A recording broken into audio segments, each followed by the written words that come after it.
नमस्कार, स्वागत है आपका कथाकल्प में। आज का विषय है ईश्वर की सरकार। हरिशंकर परसाई का यह व्यंग गजब का व्यंग है। ये उस जमाने का है जब जनता सरकार हुआ करती थी। अब देखिए वो किस तरह से सरकार पर निशाना लगाते हैं। आइए शुरू करते हैं ईश्वर की सरकार।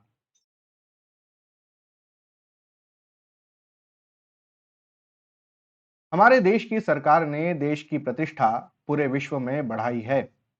प्रधानमंत्री ने तो किया ही है, हर मंत्री ने भी इसमें योगदान दिया है। पुलिस भी बदल चुकी है, लाठीचार्ज की घटनाओं में कमी आई है, पर गोली चालन बढ़ गया है। जनता के पैसे से गोलियां बनाने के कारखाने चलते हैं, लिहाजा ये चीजें भी जनता के ही काम आनी चाहिए। प्रधानमंत्री और विदेश मंत्री कहते हैं कि दुनिया में भारत की प्रतिष्ठा बहुत बढ़ी है। किसने एकाएक भारत की प्रतिष्ठा बढ़ा दी? क्या भारतीय जनता ने बढ़ाई है? मैं एक भारतीय जन की हैसियत से कह सकता हूं कि हमने पिछले दिनों ऐसा कोई कर्म नहीं किया जिससे भारत की प्रतिष्ठा बढ़े। आई प्लीड नॉट गिल्टी। हमारा कोई कसूर नहीं। हमारे बावजूद भारत की प्रतिष्ठा बढ़ गई हो तो हमारी जिम्मेदारी नहीं। हम रात को सोए हैं और कोई खिड़की से घर में सोना डाल जाए तो सुबह धनवान हो जाना हमारी जिम्मेदारी नहीं है। हम तो पहले जैसे ही हैं, वही कर रहे हैं। भूखे मरते हैं और चुप रहते हैं। महंगाई बर्दाश्त करते हैं।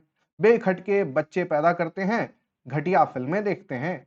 कच्ची दारू उतारते हैं और पीकर मर जाते हैं। दलितों को जिंदा जलाते हैं। कृष्णार्पण करके घूस लेते हैं। सस्पेंड होने पर गृह शांति करवाते हैं। हमने कुछ ऐसा नया नहीं किया जिससे भारत की प्रतिष्ठा बढ़े। हमने सिर्फ इतना किया कि नकारात्मक वोट देकर जनता सरकार को बन जाने दिया। यह भी हमने इसलिए किया कि इंदिरा सरकार ने हमारे बच्चा पैदा करने के गृह उद्योग पर रोक लगा दी थी। नहीं, हमने सरकार की प्रतिष्ठा नहीं बढ़ाई। भारत की प्रतिष्ठा बढ़ी है तो हमारी सरकार ने बढ़ाई है। इस सरकार ने एक बार फिर विश्व को सिद्ध कर बता दिया है कि ईश्वर न होता तो यह सरकार चल नहीं सकती थी। जहां पार्टी और सरकार में सब एक दूसरे की टांग को पीछे से पकड़े हैं, फिर भी गोल गोल चल रहे हैं, यह किसकी लीला है? क्या मनुष्य के वश की यह बात है? नहीं, यह सर्वशक्तिमान ईश्वर की लीला है। सरकार ने ईश्वर में विश्वास जगाकर भारत की प्रतिष्ठा बढ़ाई है। आखिर सिद्ध हुआ कि भारत विश्व का गुरु है। बिन पग चले सुने बिनु काना, यह सिद्ध कर दिया। भारत की प्रतिष्ठा कई तरह से बढ़ाई गई है। दुनिया में कोई सरकार ऐसी न हुई है, न होगी, जो लगातार जमानत पर रहे और रोज किसी की पेशी होती हो। हमारी सरकार को यह गौरव प्राप्त है।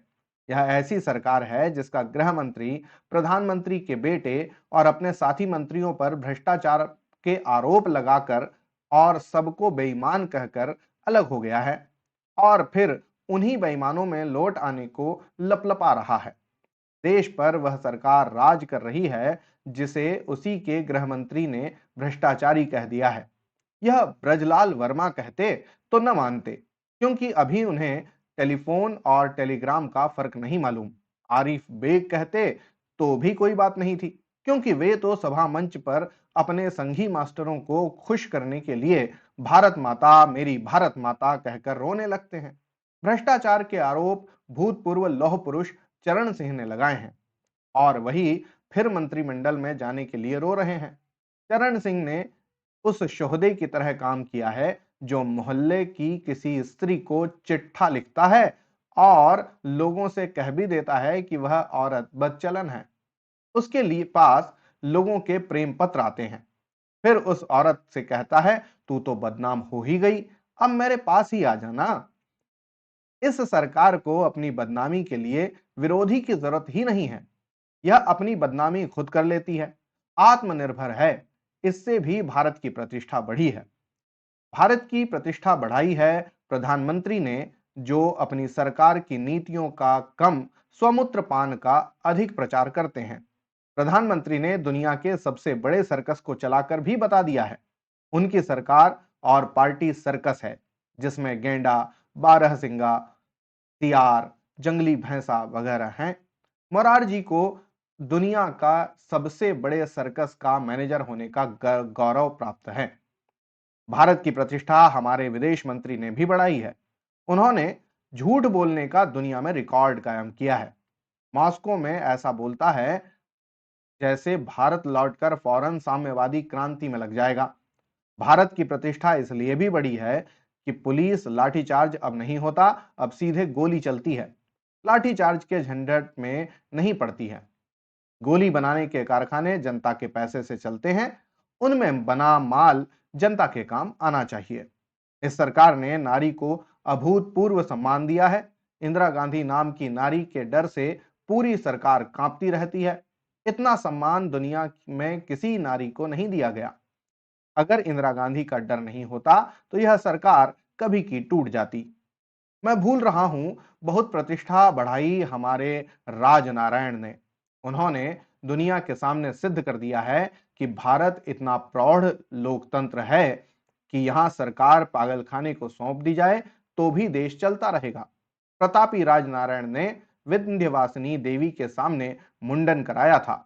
इसका शुभ परिणाम यह हुआ कि कुछ दिनों बाद देवी के वस्त्र और आभूषण चोरी चले गए, जिसका ऐसा चमत्कार है कि अगर सरकार में रहे तो कोई भी देश हम पर हमला नहीं कर सकता। राजनारायण उसके सिपाहियों की वर्दी और बंदूक की चोरी करवा देंगे।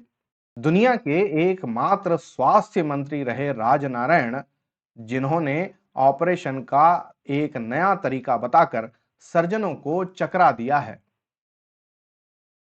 तो ये था आज का व्यंग, ईश्वर की सरकार।